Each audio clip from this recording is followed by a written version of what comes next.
The NHL 2012 draft is considered by many to be one of the weakest first round drafts in recent memory.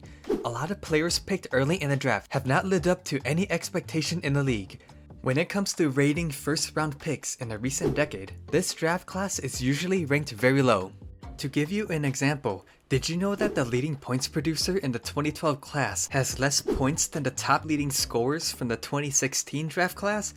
That fact alone is just so absurd, even I couldn't believe it.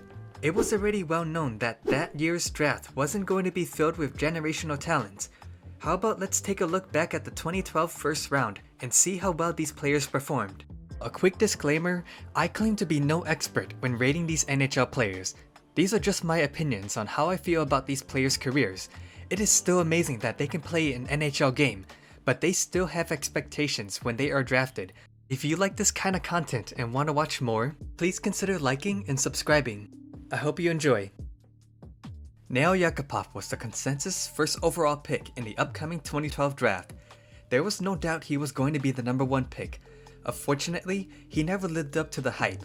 His name often comes up when people discuss first overall bust in the NHL. Yakupov's career actually began with some promise, as he tied for the most points by a rookie in the 2012 and 13 season. But after that, it went downhill, with the most points he ever produced being 33 points in a season, playing for 6 years in the league. When he was drafted, it was well known that he had offensive upside, but had issues playing defense. When he wasn't generating a lot of offense, he became a liability on the ice. Right-wing forwards drafted first in recent memory include Patrick Kane, an NHL bust. Ryan Murray was drafted with the consensus of having a great positional game, and is a player who wasn't impressive to watch, but was a great two-way player who could help on any team that he was going to be drafted by. Unfortunately, his career has been derailed by many injuries. He did have one good year where he produced 29 points in 56 games, but due to continuous injuries over the years, he could never recover from then on out. He is still in the league, as he did play for a handful of games this past season for the Oilers. It is unlikely his career can recover, but I applaud him for not giving up. Defensemen drafted second overall in recent memory include Victor Hedman and Drew Doughty, both Hall of Famers. Disappointing, but that can be contributed by injuries. Before Alex Galchenyuk was drafted, he suffered a knee injury that kept him from playing. It was impressive to see that he still managed to be drafted third overall. Given that he was a former 30-goal scorer with a career high of 56 points, it is unfortunate to see how much he has fallen since then. His reputation now seems to be seeing how many teams he can play for before he retires, playing for 7 different teams in the last 7 years alone. As of July 14th, 2023, he is a free agent. We'll see if he'll play another game in the NHL. Underwhelming pick, but for what he provided before he got shipped around, he was a decent player. Griffin Reinhart, son of former NHLer Paul Reinhart and the older brother of current player Sam Reinhart. Before his pick, many people in the Western Hockey League compared him to having the potential of becoming a Shea Weber with a style of playing like a Ryan Suter. Yeah, looking at it retrospectively, that is an absurd statement. He didn't live up to any of the hype, being a 4th overall pick in recent memory, playing in only 38 games and rallying 2 points in his NHL career. Luke Hughes, the defenseman drafted in the same position in 2021, has the same amount of points, and he has only played in 2 games. Since the introduction of the NHL draft, 50 players drafted 4th overall have done better than him. He only passes 6 different players, but get this, 4 of them were drafted before 1970. He can easily be one of the worst 4th overall selections in the history of the NHL. Morgan Rielly was the best offensive defenseman in the draft. Drafted 5th overall by the Toronto Maple Leafs, he has been a serviceable player for the team, scoring his best season with 72 points. This past postseason, he scored 12 points in 11 games. He hasn't won any hardware, but has been in top 5 for the Norris Trophy at one point. Definitely the best pick of the top 5 of this draft class. Hampus Lindhlom was projected to be a late first round pick, but quickly increased his stock during his draft year, with the Anaheim Ducks selecting him 6th overall. During his time with the Ducks, he was a reliable defensive defenseman, not known to be a flashy player, but very consistent, and currently leads the entire draft class in the plus-minus ratio stat. This past season also saw his best offensive numbers with 53 points for the Boston Bruins and was voted 4th in the Norris Trophy. Another good pick in the draft. Matt Dumba was drafted as a physical defenseman and a reliable player on the blue line. At his prime, he could play first-line defensive minutes and produced 50 points in his most productive year. He won the King Clancy back in the 2019-20 season. Injuries had prevented him from possibly garnering a career year offensively, and at this point of his career, he is still a reliable player for his physicality and can eat minutes on the blue line. As of making this video, he is currently an unrestricted free agent. A decent pick for 7th overall. The 8th overall selection was originally owned by the Carolina Hurricanes, but they traded it away to the Pittsburgh Penguins for Jordan Staal. The Penguins to select Derrick Pouliot. He was scouted as an offensive defenseman, with many comparing him to Chris Letang. Unfortunately, he never lived up to that expectation and was rarely in the lineup for the Penguins. He actually played his first full season for Vancouver, producing 22 points in the 2017-18 season. Today, he plays in the AHL, occasionally getting called up to play a handful of games. A massive letdown. Jacob Trouba was drafted by Winnipeg 9th overall. He is known to be a big physical defenseman and is widely known for his toughness and borderline plays, especially during the playoffs. He's the current captain for the New York Rangers, but unfortunately, that has been overshadowed by an expensive contract. With a salary of $8 million per year, fans expect more from a production side of things, with his best tally with 50 points in a season. A pretty good pick. Slater Koekkoek was one of those rare draft picks where Steve Yzerman's selection didn't pan out. He was drafted as a defenseman who had an all-around game, but Slater unfortunately never played more than 42 games in a season. Very underwhelming for a top 10 pick, with his last game playing in the 2021-22 season. A disappointing selection. Up next we had Filip Forsberg. He was not expected to drop this low, as he was ranked within the top 10 and even as high as 3rd overall. It wasn't a flaw that caused him to drop, but that GMs truly believed there were other players that were that good. He was drafted by the Washington Capitals, but then was traded to the Nashville Predators before his debut.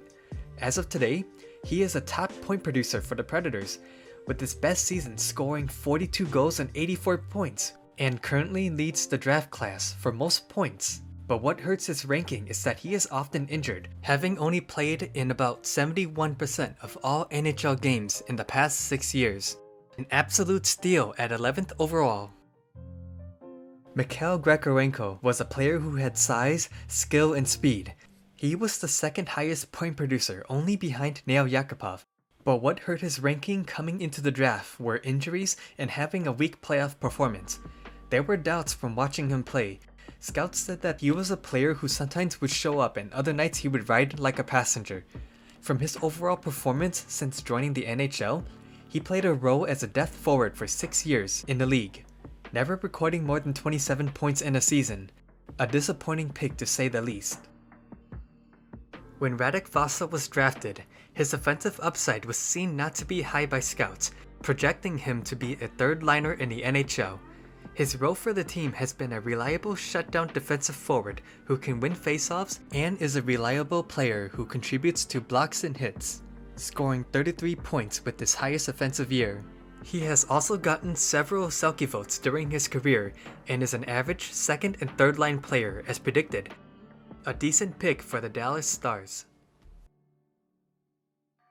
Zemgus Girgensons is currently the highest drafted Latvian player in NHL history.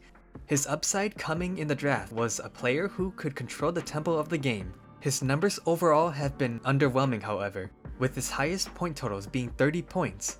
He is a solid depth forward, but a player who won't put up offensive numbers.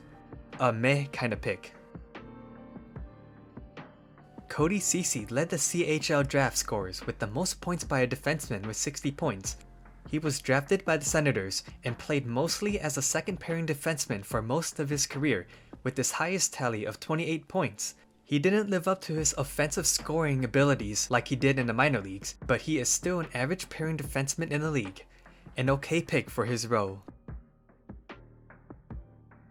Tom Wilson was drafted with the reputation of being a throwback power forward who can fight and score. As of today, he is in contention of being one of the most hated players in the league. He's gotten himself into trouble on the ice, getting fines and suspensions. He did win a Stanley Cup as a top contributor. When in the lineup, he can influence the way the game can be played with his agitating antics. He is also currently ranked 3rd in penalty minutes by an active player with 1,299. I am not condemning what he does on the ice is right, as he tends to take things a bit too far sometimes, but for the role he provides for the Capitals, this was a solid pick. Tomas Hertl coming into the draft was known to have slick puck handling skills when he was drafted by the San Jose Sharks. I still remember as a young kid watching him score 4 goals in a game during his rookie year. He was impressive to watch, scoring 25 points in 37 games. That was enough for him to be ranked 14th in Calder voting in an 82-game season. His best tally came in the 2018-19 season where he scored 35 goals and 74 points. He is a reliable 60-point producer when healthy, and as of this past season, is ranked 2nd in most points from the 2012 draft class. A good pick for the San Jose Sharks.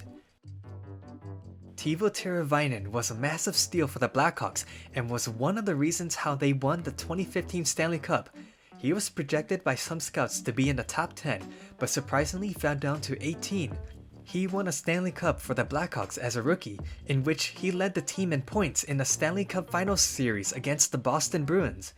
It was known that he had one of the best puck handling skills from the draft, as it shows from his point totals, producing between 40 to 50 assists a season, and is a reliable 60-point producer when healthy, with his highest tally at 76 points.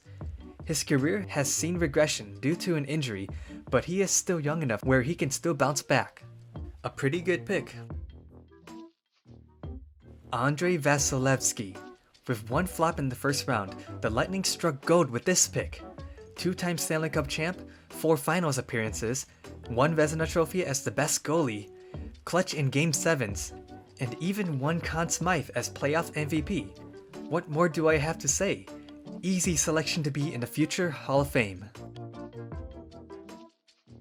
Scott Laughton actually rose up in the draft rankings as the year went on and was a reliable shutdown player, nicknamed the Paralyzer by Flyers fans due to his abilities in scoring 5-holes on goalies. He just had a career year with the Flyers as he was given more ice time, producing 43 points. Not a superstar player, but a good foot soldier as the Flyers continue on their rebuild. An okay pick for his role. Mark Jankowski was an off-the-board player who was projected to go later in the 2nd round, but to put context on why the Flames selected him so early was because they did not have a 2nd round pick and were worried that Jankowski was going to be taken. They decided to switch their selections with Buffalo in exchange for this pick and a later pick. So did the Jankowski project work? Well, not exactly. Scouts knew he wouldn't be ready for another couple years, but the Flames were willing to take a shot in drafting him. As of today, he is a player who's still in the league, but struggling to stay in a lineup, playing 4th line minutes, with the most points producing at 32 points in the 18-19 season. A draft pick that was meh for the Flames. Up next, we have Olli Maatta. Coming into the draft, he was as high as a top 10 prospect in the rankings, but due to suffering a concussion in his draft year, he was slipped down to the Penguins at 22. A decent 3rd pairing defenseman, he was a major contributor in helping the Penguins win 2 Stanley Cup championships. He isn't a player who wows you in numbers, but is a good depth defenseman to have on your team. An okay pick for his role. Mike Matheson was a struggling defenseman when he began his career, mainly a role as a defensive defenseman, but this past season surpassed all expectations, scoring 34 points in 48 games on a struggling Montreal Canadiens team. In a projected full season, that's 58 points. We shall see if he'll be able to repeat. Overall, a decent pick. Malcolm Subban, the 2nd goalie taken of the 2012 NHL Draft. There was a lot of excitement about Malcolm because he was the younger brother of Norris Trophy winner PK Subban, who played for Montreal at the time. He would have a few good seasons as a backup goaltender, but he never really thrived in the NHL, with his best season playing with the Vegas Golden Knights in their inaugural year. After 8 years as a backup, he is now playing in the AHL for the Buffalo Sabres affiliate team, playing a total of 86 games as of the end of the 22-23 season. His performance in the minor leagues showed some promise, but we'll see if he'll have another chance to play a game in the NHL. This would not be the best pick for the Bruins, but he was a decent player for his time in Vegas. Jordan Schmaltz, the older brother of current forward Nick Schmaltz. Jordan is a defenseman who was drafted higher than expected. He wouldn't make his debut until 4 years post-draft, only playing in a handful of games, totaling 5 points in 42 games. Not worth the pick, unfortunately. Brandon Gaunce was a center who debuted in the NHL in 2015. When drafted, his ceiling was a player who could play second line or third line minutes. Unfortunately, he would never secure a spot in the NHL. He is currently an active player, but his role is mainly filled as a serviceable depth player, playing in 5 games this past season for the Blue Jackets. Very admirable that he is still playing, despite only getting to play a handful of games each season.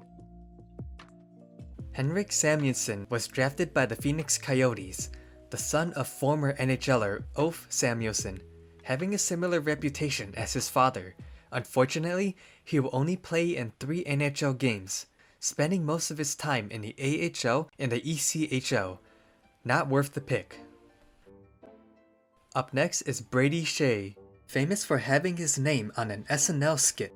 Skjei has been a prominent second-pairing defenseman for his entire career. He had a solid rookie season, but then regressed offensively. 39 points with his highest season, equaling that tally twice in his career. He just scored an all-time high of 18 goals this past season for the Carolina Hurricanes. A decent pick. Stefan Matteau, son of Rangers legend Stefan Matteau. Unfortunately, he would not have a long NHL career like his father, never tallying more than 3 points in a season, playing in only a handful of games from a span of 2012 to 2021. I wish there was more I can say about his career, but unfortunately, not worth the pick. With the last pick in the first round in the 2012 NHL Draft, the Stanley Cup champions, the LA Kings, selected Tanner Pearson. Interestingly enough, he was eligible for the entry draft 3 times coming into the 2012 draft. An underestimated player who the Kings took a bet on, drafting him with the last pick of the first round. And he did not disappoint, winning 1 Stanley Cup with the Kings in 2014. A solid 30-40 point producer when healthy. Unfortunately, injuries seem to be catching up to him, and he had a massive regression this past season. Overall, a solid pick for a second and third line player. Here are the final ratings from the 30 selections. When you take a look back at the first round in the 2012 draft, you'll see a lot of players did actually make the league or played in a handful of games, but they weren't superstar caliber players. A lot of defensemen were taken as well, with 8 coming out of the top 10 alone. Some notable players outside the first round also have been defensemen and goalies. These players include Jacob Slavin, Shane Gostisbehere, Connor Hellebuck, Matt Murray, and Linus Ullmark. In conclusion, the first round may not have a lot of star caliber players, but it definitely brought in contributors for teams that have won the Stanley Cup since this draft. I hope this brings into light about the perception of the 2012 draft and the picks. Feel free to comment below which draft I should look at next. I hope to see you again next time.